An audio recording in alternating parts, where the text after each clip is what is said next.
천지성공 제2장 우주의 가을철이 오고 있다. 높은 산 정상에 올라 눈앞에 펼쳐진 바다 저 멀리 수평선을 바라보면서 우리는 자연의 은혜로움을 생각해 봅니다. 그리고 문득 그 신비에 대해 근원적인 물음을 던집니다. 자연이란 무엇이며 어떻게 변화하는 것일까? 인간은 왜 태어나며 무엇을 위해 사는 것일까? 인간과 만물은 자연의 품에서 태어나 살다가 자연의 품으로 돌아갑니다. 그러므로 우리의 삶과 문명에 대해 명쾌하게 한 소식을 전해주는 이야기는 바로 천지대자연, 달리 말해 우주에 대한 탐구로부터 시작해야 합니다. 이제 2장에서는 우주란 무엇이며 어떻게 변화하는가, 인생의 목적은 무엇인가를 찾아 진리 여행을 떠나보겠습니다. 1. 우주의 사계절과 인간 농사. 인간과 자연이 걸어가는 네 박자의 도, 생장염장. 하늘에는 하늘대로 수많은 생명체가 살고 있고 우주의 한 작은 점에 불과한 지구에도 생명체로 가득 차 있습니다. 인간만 해도 70억에 이릅니다. 바다는 또 어떠합니까? 헤아릴 수 없이 많은 생명체가 바닷속을 현란하게 헤엄치고 있습니다. 이렇게 많은 생명들은 어떻게 태어나고 살아가는 것일까요? 그 변화의 근본 이치를 증산 상제님께서는 생장염장이라고 밝혀주셨습니다. 내가 천지를 주재하여 다스리되 생장염장의 이치를 쓰나니 이것을 일러 무의이화라 하느니라. 도전 4편 58장 4절. 모든 생명은 생장염장 법칙으로 태어나고 변화해 갑니다. 생장염장이란 낳고 기르고 거두고 휴식한다는 뜻입니다. 이것은 참으로 간단한 원리이지만 천지 안에 존재하는 만사 만물에 적용되는 보편의 법칙입니다. 상제님께서 이렇게 대자연의 변화 섭리를 밝혀주시기 전까지 어떤 과학자, 철학자, 성자도 이 법칙을 알지 못했습니다. 생장염장이란 구체적으로 무엇일까요? 생은 우주 변화의 맨 처음 단계로서 천지가 인간과 만유 생명을 낳는 봄철의 변화입니다. 생의 다음 단계가 장입니다. 장은 자연계가 됐든 인간세계가 됐든 만물이 양적으로 한껏 성장하는 여름철의 변화입니다. 이렇게 태어나 성장한 것을 셋째 염의 단계, 가을철에 가서는 거두어드립니다. 그리고 마지막 단계가 겨울철의 변화인 장입니다. 추수한 생명을 저장하는 것입니다. 그런데 상제님은 또 우주가 만물을 낳고 기르고 거두고 폐장하여 쉬는 이 네 마디 변화가 무의이화로 이루어진다고 하십니다. 우주는 상제님이 주재하시는 자연 섭리에 따라 저절로 변화하는 것이지 창조주의 자규에 의해 운행되는 것이 아니라는 말씀입니다. 이 생장염장이라는 법칙은 한 그루 나무가 사계절에 따라 변화하는 모습에서 쉽게 찾아볼 수 있습니다. 봄이 되면 땅속에서 물기가 쭉쭉 뻗어 올라오면서 새싹이 터져 나오려고 나무 껍질이 불룩불룩합니다. 거기에 봄비가 한 번 내리면 불과 며칠 사이에 온 산천의 나뭇가지에서 이파리가 다 피어납니다. 그러다 여름이 되면 그 잎들이 자라서 하늘을 뒤덮습니다. 그런데 그 상태가 영원히 지속되는 게 아닙니다. 불과 몇 달 후면 열매가 여물면서 모든 잎이 땅으로 떨어집니다. 그리고 겨울이 되면 나무는 다음 봄을 기다리며 긴 휴식에 들어갑니다. 사람이 살아가는 과정도 생장염장입니다. 태어나서 25살 정도까지는 성장판이 열려서 활발한 성장 호르몬 작용으로 뼈가 굵어지고 키가 자랍니다. 하지만 청년기가 지나면 성장판이 닫혀서 더 이상 크지를 않습니다. 염장의 과정, 즉 장년기, 노년기로 넘어가는 것입니다. 천지 만물의 유형세계가 됐든 인간의 마음 같은 무형세계가 됐든 대우주의 극대세계가 됐든 초립자의 극미세계가 됐든 생장염장으로 변화해 갑니다. 우주의 변화이법에 대한 가장 간단 명료하고도 결론적인 해답이 생장염장인 것입니다. 제1장에서 말했듯이 인간으로 오신 우주의 통치자 하나님이신 상자님께서는 이 때는 세간의 성공을 쫓을 때가 아니고 천지 성공을 해야 되는 때다라고 하셨습니다. 천지 성공이란 인간으로서 너는 성공했다고 천지 부모가 인정해주는 유일한 성공입니다. 그런데 천지 성공을 이루기 위해서는 먼저 천지가 둥글어가는 변화 법칙을 알아야 합니다.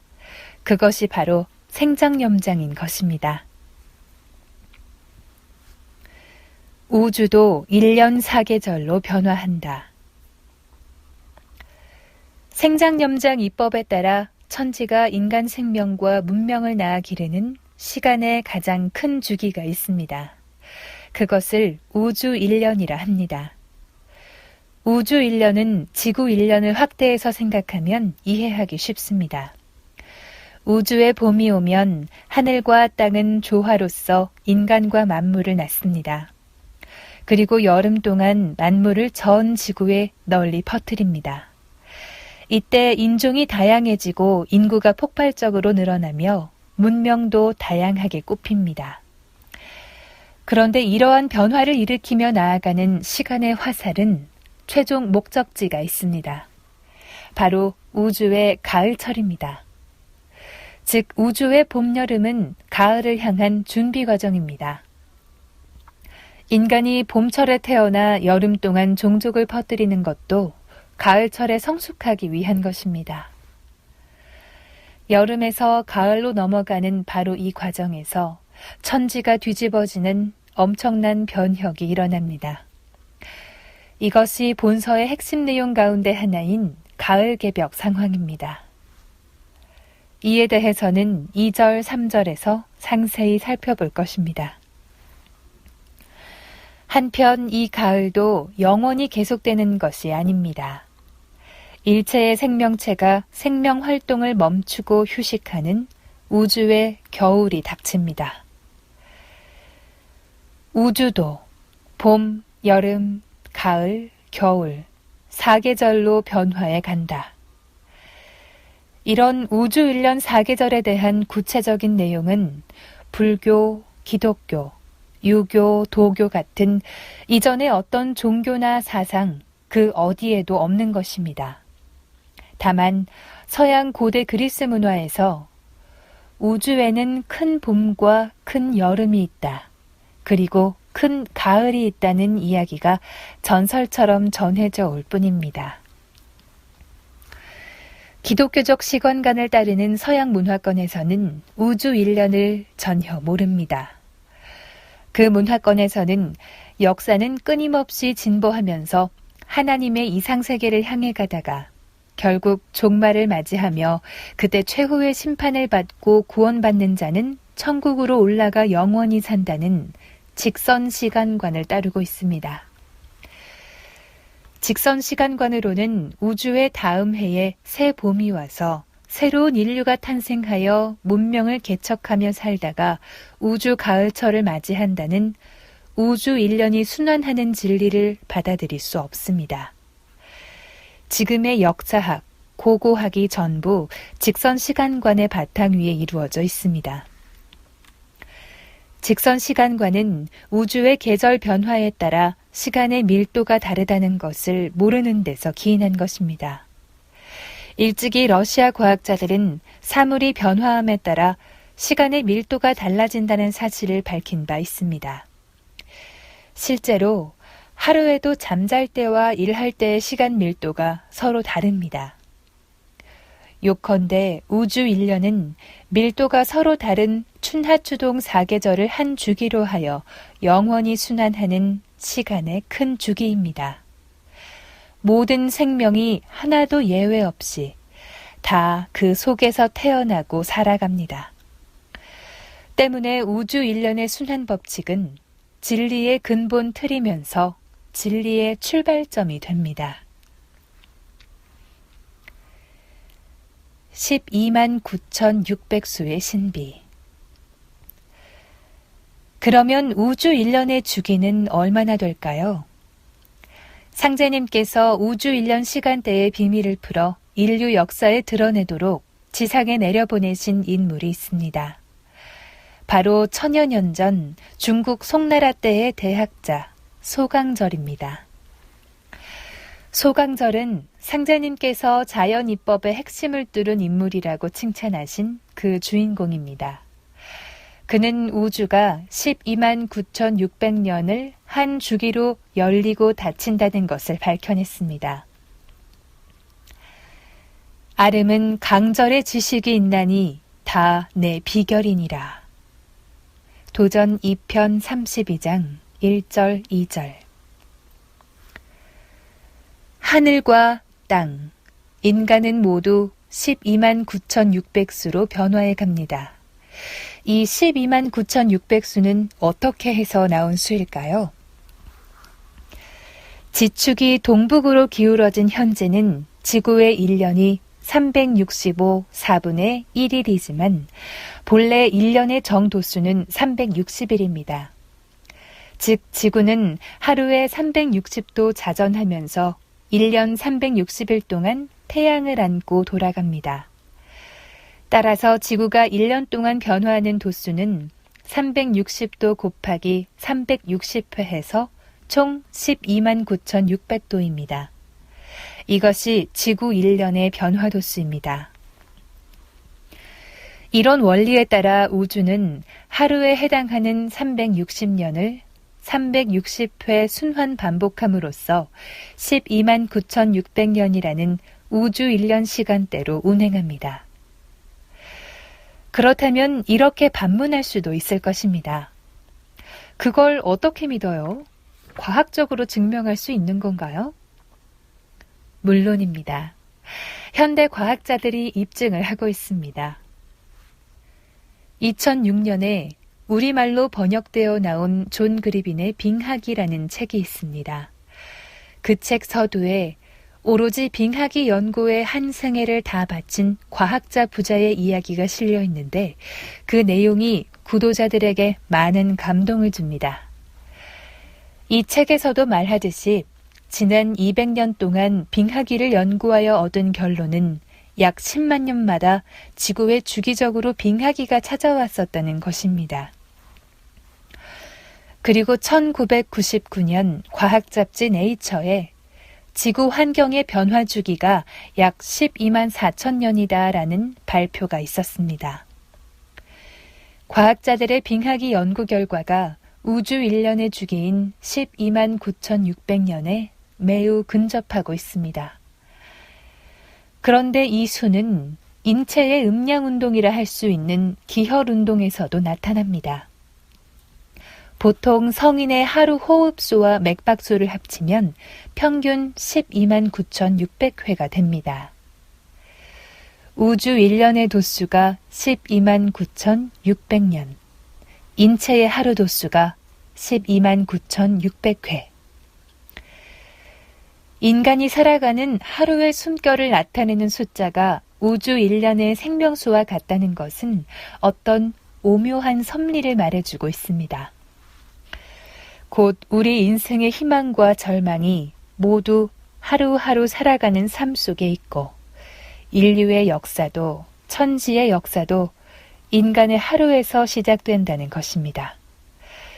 그러므로 우주 가을철에 이루는 궁극의 성공, 천지 성공의 성취 여부가 오늘 하루, 지금 이 순간 당신의 생각과 선택에 달려 있습니다.